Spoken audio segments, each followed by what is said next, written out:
My channel preparation for exam. এই চ্যানেলে আজকে একটা গুরুত্বপূর্ণ ম্যাথে টপিক্স নিয়ে চলে এসেছি যে আমরা যে কোনো সংখ্যাকে তো ভাগ করি। তাহলে আমরা কি করে বুঝবো যে একটা সংখ্যা, যে কোনো একটা বড় সংখ্যা হতে পারে, ওটা 2 দ্বারা ভাগ যাবে বা 3 দ্বারা ভাগ যাবে, 4 দ্বারা, 5 দ্বারা, বিভিন্ন সংখ্যা দ্বারা ভাগ যেতে পারে। কি করে বুঝবো?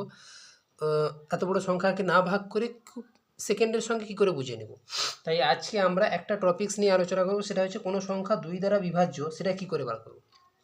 সাপোজ আমি একটা সংখ্যা, যে কোনো একটা বড় সংখ্যা তোমাদের দিয়ে দিয়েছি, ধরো 1, এই 1 2 3 4 5 6, এই সংখ্যাটা 2 দ্বারা ভাগ যাবে কিনা আমরা কি করে বুঝবো? না, মূল কথা হচ্ছে যে আমরা লাস্টের অঙ্কটা, যত বড় সংখ্যা হোক না কেন, যে কোনো সংখ্যার লাস্ট অঙ্ক অর্থাৎ এককের অঙ্ক, এটাকে বলা হচ্ছে এককের অঙ্ক।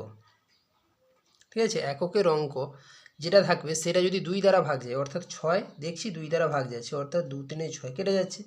তাহলে 6 যদি 2 দ্বারা ভাগ যায়, তাহলে আমরা বলতে পারবো পুরো সংখ্যাটা 2 দ্বারা ডিভিজিবল, অর্থাৎ 2 দ্বারা ভাগ যাবে।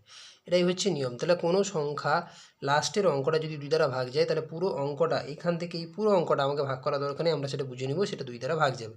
এবার সেটা কীরকম আমরা একবার চেক করে নিই।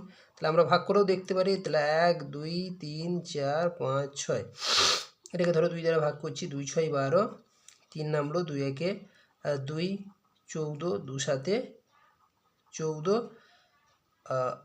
কেটে গেছে। এবার 5 নামলো, 2 2 4, 1 6, অর্থাৎ 2 8 16, ভাগ কেটে গেল।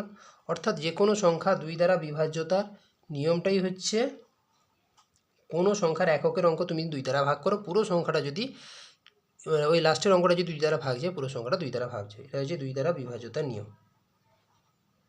ঠিক আছে, এটা হচ্ছে নিয়ম। তাহলে তোমরা এইভাবে শর্ট ট্রিক্সগুলো জানার জন্য আমার এই চ্যানেলটিকে লাইক, শেয়ার ও সাবস্ক্রাইব করো পরের আপডেট পাওয়ার জন্য। Thank you.